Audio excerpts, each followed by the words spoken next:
حلال میں برکت ہے، حرام میں برکت۔ اونچا بولیں پورا مجمع، حلال میں برکت ہے، حرام میں برکت۔ سورہ بقرہ گائے والی سورت۔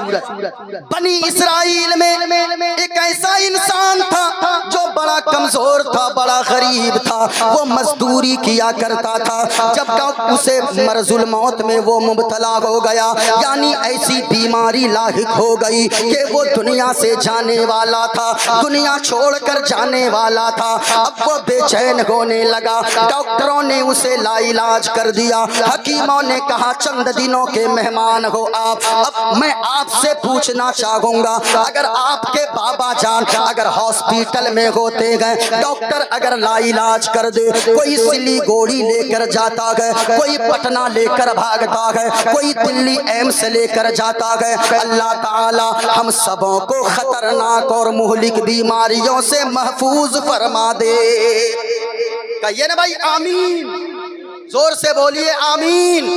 سنیے گا، جب ڈاکٹروں نے حکیموں نے اس انسان کو، کمزور انسان کو، غریب انسان کو لا علاج کر دیا، کہا چند دنوں کے مہمان ہو، اسے غم لاحق ہو گیا، فکر لاحق ہونے لگی، دعا کرنے لگا، اے پاک پروردگار عالم، اے خالق کائنات، اے رب کعبہ، میں تو دنیا سے جانے والا ہوں، ڈاکٹروں نے حکیموں نے مجھے لا علاج کر دیا ہے، میرے پاس تو ایک بیٹا بھی ہے 8 سال کا، ایک میری بیوی ہے، اب میرے پاس ان لوگوں کے لیے چھوڑ کر جانے کو کچھ نہیں ہے، میں بیٹے کے لیے کیا چھوڑوں گا؟ آج بھی باپ کو یہ باتیں ستاتی ہے، میں اپنے بیٹے کے لیے گاڑی نہ خرید پایا، بنگلہ نہ خرید پایا۔ جو ایسی چیزیں سوچتے ہیں وہ ذرا غور سے سنیں، اگر آپ نے اپنے بیٹے کو دینی تعلیم دے دیا، اپنے بیٹے کو نمازی بنا دیا، اپنے بیٹے کو متقی بنا دیا،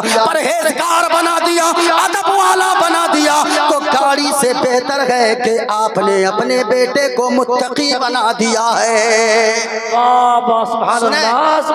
درد ستانے لگا، دعا کرنے لگا، مالک اب تو میں کیا کروں گا؟ میرے پاس تو کچھ ہے بھی نہیں بچے کے لیے، صرف ایک گائے کی بچیا تھی۔ بچیا سمجھتے ہو آپ؟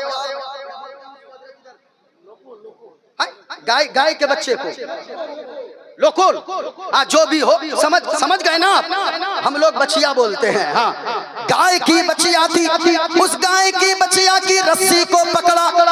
اے بھائی بیٹھک نہیں بیٹھی، ہاں بیٹھی، ذرا ایک مرتبہ ہاتھوں کو اٹھا کر بولے سبحان اللہ۔ ایسی گفتگو کبھی، ابھی تو رنگ پکڑائیں، ابھی شروع ہو رہی ہے، ذرا سنیے گا۔ اس کی موت کا وقت قریب آ گیا، اب سوچا بچے کے لیے کیا چھوڑ کر جاؤں، میرے پاس تو ایک چھوٹی سی جھوپڑی ہے اور گائے کی ایک بچیا ہے۔ گائے کی بچیا کی رسی کو پکڑا، جنگل میں چلا گیا، جنگل میں جا کر اپنے ہاتھوں کو اٹھایا، دعا کرنے لگا، اے پاک پروردگار عالم، اے خالق کائنات، اے رب کعبہ، میرے پاس تو میرے بچے کے لیے چھوڑ کر جانے کو کچھ نہیں ہے۔ حکیموں نے لا علاج قرار دیا ہے، ڈاکٹروں نے کہہ دیا ہے میں چند دن کا مہمان ہوں، اے مولا اب میں اپنے بچے کے لیے کیا چھوڑوں؟ صرف ایک گائے کی بچیا ہے، ابھی میرا بیٹا صرف چھوٹا سا ہے، 8 سال کا ہے، اے مالک اس گائے کی بچیا کو اس جنگل میں تیرے حوالے کر کے جاتا ہوں، میرا بیٹا جب جوان ہو جائے تو میرے بیٹے کو اس گائے کے بچیا کو واپس فرما دینا۔ سبحان اللہ۔ سنیے، جنگل میں گیا، چھوڑ دیا بچیا کو، گھر آ گیا، گھر آیا، کچھ دنوں کے بعد تو اس کا انتقال ہو گیا۔